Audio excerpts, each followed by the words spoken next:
So we're very pleased today to be able to talk to a very kind of multifaceted business, T. Edward Wines, who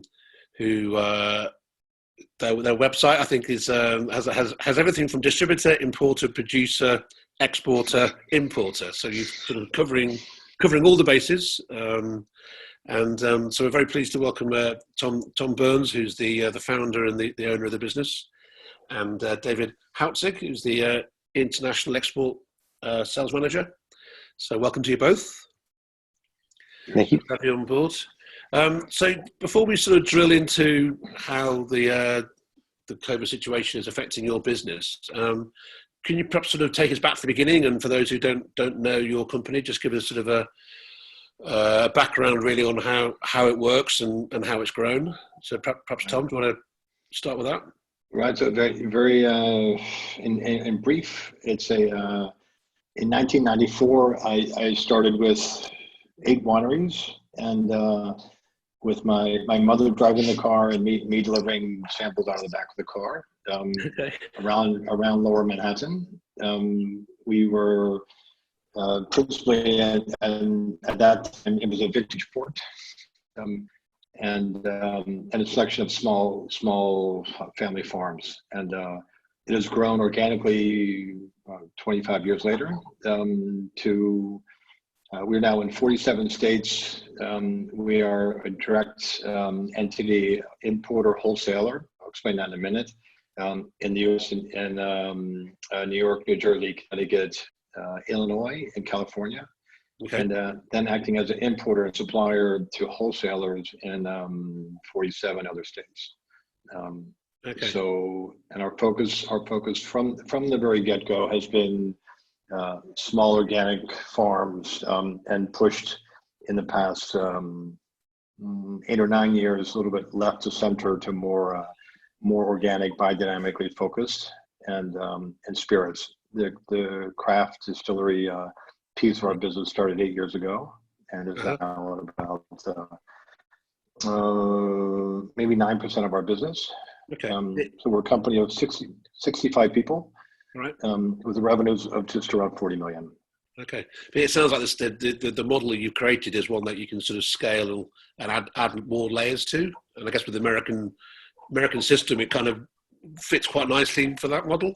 Right. So to your listeners, it's a 3-tier system in the U.S. So you actually have to go through the import, the wholesale, and the retail. Yeah. And so in our case, we are both the importer and the wholesaler. Yeah. So we eliminate, join the two effectively. Okay. We don't, as an import wholesale company, buy through brokers effectively. 95% of our business is direct. Okay. And every state in the U.S. is effectively a country. Every state has its own compliance laws. It's a little bit of a Pandora's box. But you're also producing wine, aren't you? You're making wine in a number of countries in the old world and new world. Yeah, I mean. Right. Yeah. So with that's correct. And in about 50 cases, we produce our own wines, and David can speak more to that for our domestic production and his role in sharing our domestic products with the international market, which is maybe 3 years old or something. Yeah, roughly. Yeah, and is that through you owning the wineries or through you working with producers in those countries? How does that work in terms of? It started with us going direct in Santiago, Chile, 25 years ago when nobody was down there. We went to a gentleman named Pablo Morande who had a rather large facility, and he asked us if we wanted to buy his wines, and it was too big for us at the moment. We said no, but we'll take the fruit from that vineyard, and we're not looking for muscular wines.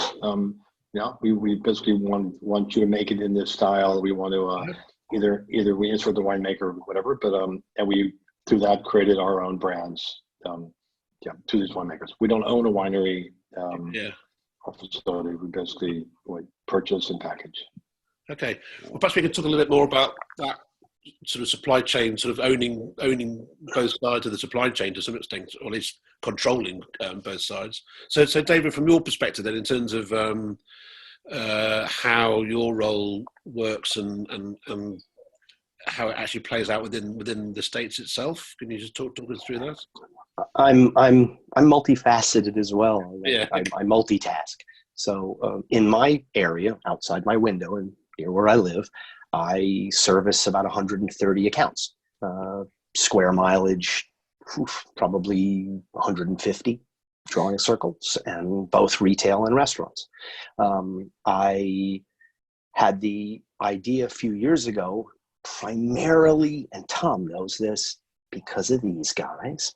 I wanted to sell wine in the UK because as I visited London, which I do often, to watch my rip roaring gold scar and hammers, I would walk around and I'd notice American wines in that price point were pretty much represented by the larger commodity brands that over here you'd see stacked to the ceiling in the liquor stores and in the states that allow it in the supermarkets.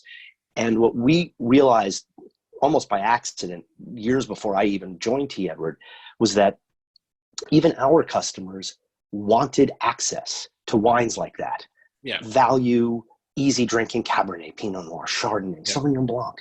They just didn't want to buy it from the larger liquor companies that supplied, I won't use the names, but we all know who I'm talking about. And they said, can you do it? And I always like to picture it. And Tom could probably go, yeah, that's what we would have looked like.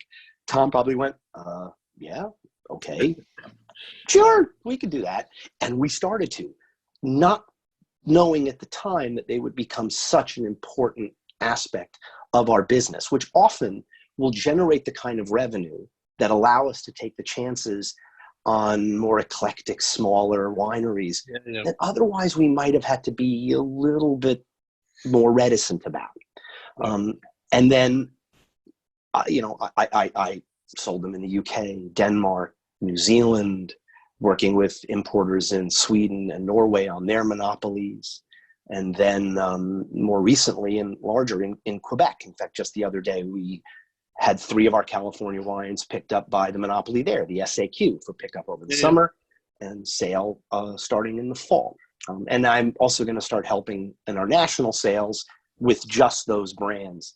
Okay. Because I have a good relationship with the people we work with who make them. And can I ask you, obviously this is a global situation, so every country is going through its own particular problems.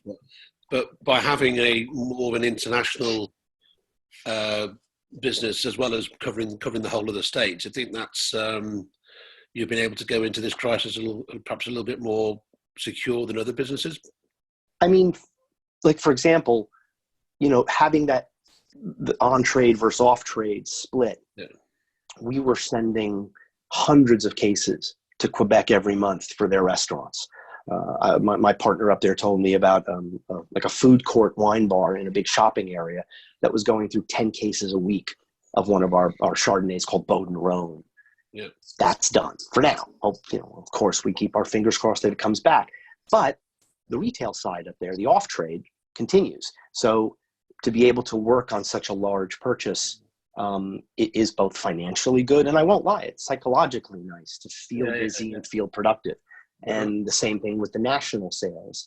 So it touches a lot of buttons, if that makes sense. So yes, I think we're diversified in a way that like when you have your savings and you have like your investments, diversified. So we have a fairly diversified portfolio and a diversified business structure. Can you sort of say what proportion of your business is on trade, off trade, and can you divide it up?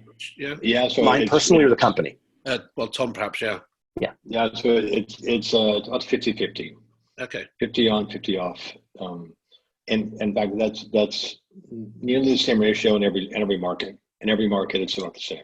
Yeah. And are you seeing similar patterns happening in most countries that you're working with in terms of the switch obviously to off trade, and then the big boom in online and direct to consumer and curbside? That's it. That's exactly right. The big shift is the curbside, the click and order, and our online activity, trends we have seen, categories like New Zealand, not sure why, spiking up. Trends like our Chilean category, that's value, spiking up, and spirits, tequila, mezcal categories, we literally can't keep in stock. Yeah. And are these at sort of more value price points, or are these people willing to, is it a mixture in terms of? Low end and high end. The middle band seems to be stagnant. Okay. We're the regional distributor for Billy Card 7 in Metro New York, and those sales have just skyrocketed. Those with the means are shy about, and their vacation homes, drinking well. So it's a little bit of mixed. It's the middle category that's suffering. Yeah, and with the US market in general, I mean, is that kind of the online? And I know there's some big players in online in the US, but overall, though, is that an area where this is potentially given an opportunity for a lot of companies to suddenly really scale up their online and actually to put more, perhaps a focus that could have been there before is now a needs must for them? Right. Yes. Categorically, it's exploding the online category. There are the best example in the U.S. is WineCom, and WineCom has existed in the U.S. for 30 years, and we were very close to them when they started, when this whole com thing erupted years ago, and watched them go to near zero. And I read last week that they're at about $1 million a day in sales. So they have, and I mean, I know but it's in terms of the retail, the big major supermarkets there and the kind of the liquor stores. I mean, how set up were they for online? I should say they weren't, and they jumped. They within a week, the more able ones adapted very quickly and became. One of our largest online retailers in New York City, revenues about 35 or 40 million, jumped immediately to curbside pickup and then immediately to delivery, online ordering. Okay. And even on a smaller scale, like small customers of mine, a store that, probably I'm still on the imperial system, so I cannot talk meters.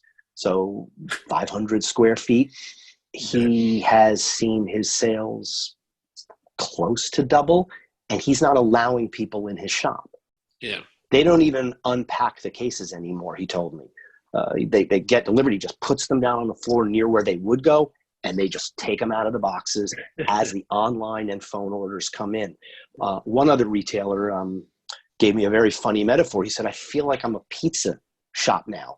All I do is pick up the phone all day and go, yeah, you bet, sure. Do you want to pick up or do you want it delivered? You got it, click. And that's all he does all day. And that's a store that's probably 5,000 square feet.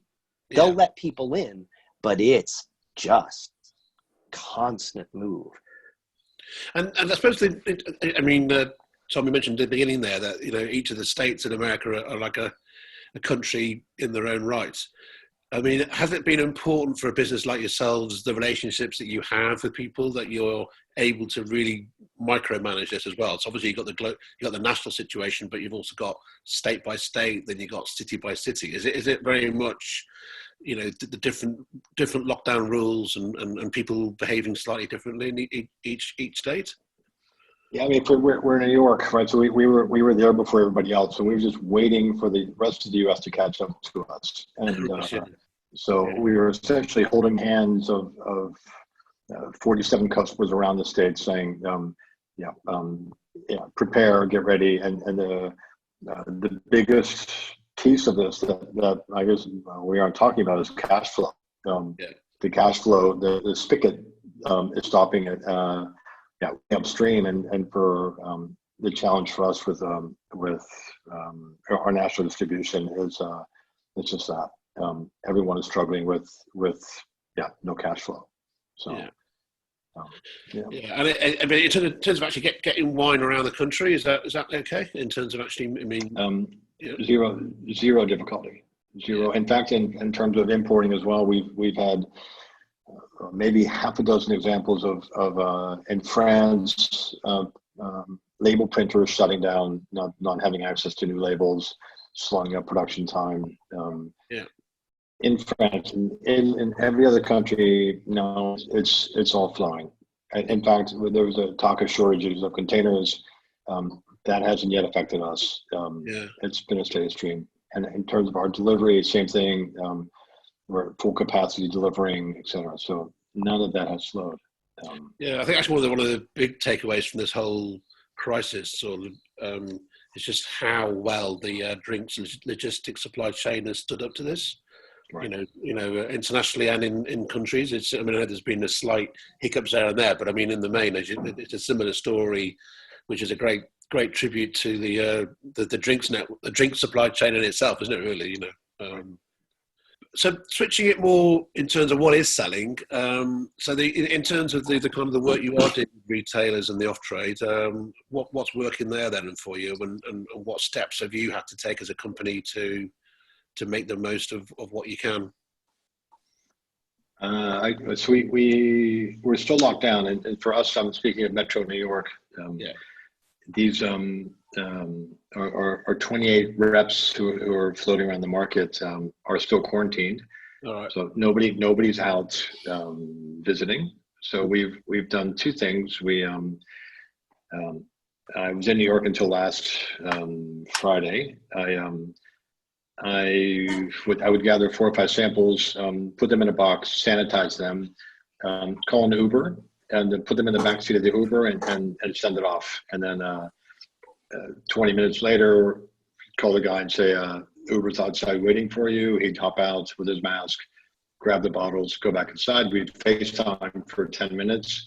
I would convince him how good my wines were, and essentially that's how we go. That was very effective. And otherwise, we're sending samples with orders. But it's been a pivotal change, and somebody commented last week, which I think is very true, that I think this might change a little bit the role of the salesperson. Historically in our metro market, I don't know, and so much in the UK, but our job is really putting wines in our cars, on our backs, and visiting 5 or 10 people a day. Yeah. And I think we're going to see that changing. Yeah, totally. So in terms of like the on-trade in the States, or the on-premise, sorry, have they been able to, I mean, and there's a lot of talk about people doing delivery and but has that really played out as much as the kind of the commentators might suggest in terms of reality? No. Yeah. No. I would say with the exception of a handful of guys who've been able to mix cocktails and I could count on one hand of really? And as you say, that the fact we're having this conversation on Zoom, which we weren't doing a month ago, is, I mean, quite a lot of people though say actually it's making people a lot more efficient. People are having a lot more meetings, people are a lot more connected, and particularly when you've got an international business like yourself, you're have you found that as well? 100%. In fact, we every morning, David's part of these. We have 4 or 5 Zoom meetings every morning with everybody. Every morning, everyone sits for 20 minutes, and we go through a different circuit of managers and brands and education and current events and inventory. And in fact, it's much more efficient than it was prior. In fact, that's a silver lining. Yeah, right on.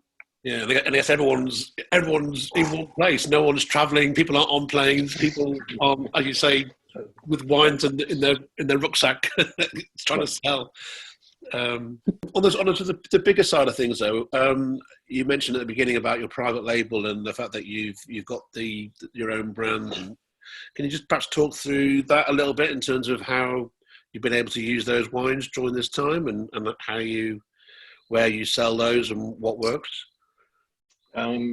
Sure. So we of course we have 1,900 SKUs in our portfolio, from 7 different countries, from 380 different suppliers, Yeah. So it's pretty diverse. And so with that mix comes marketing and comes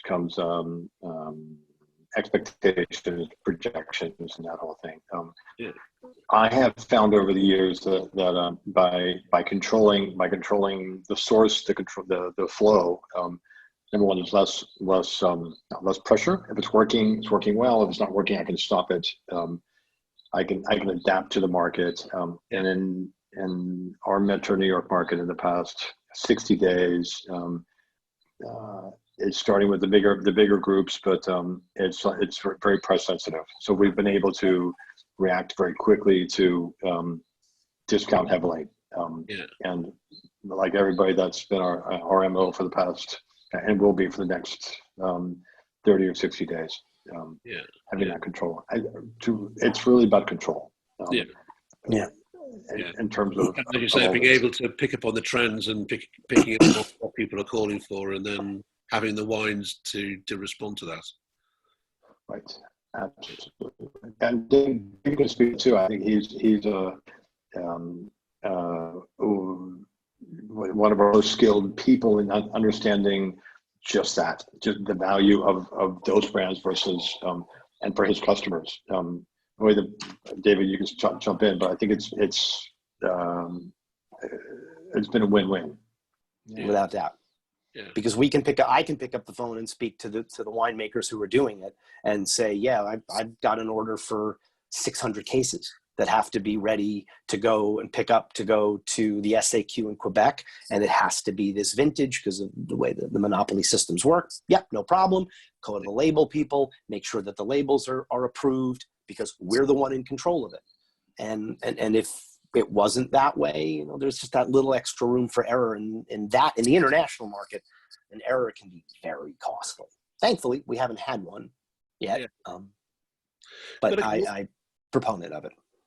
Just sort of finally, really, like looking forward, I know we are all still really very much in the middle of all this, but can you give a sense on where you see this developing and how the market, the wine industry may change as a result of what we've all been through, and which of these trends will likely to stick? Tom, do you want to? Yeah, I would say number one, the online activity is here to stay. That has shifted enormously for people. For the importer model,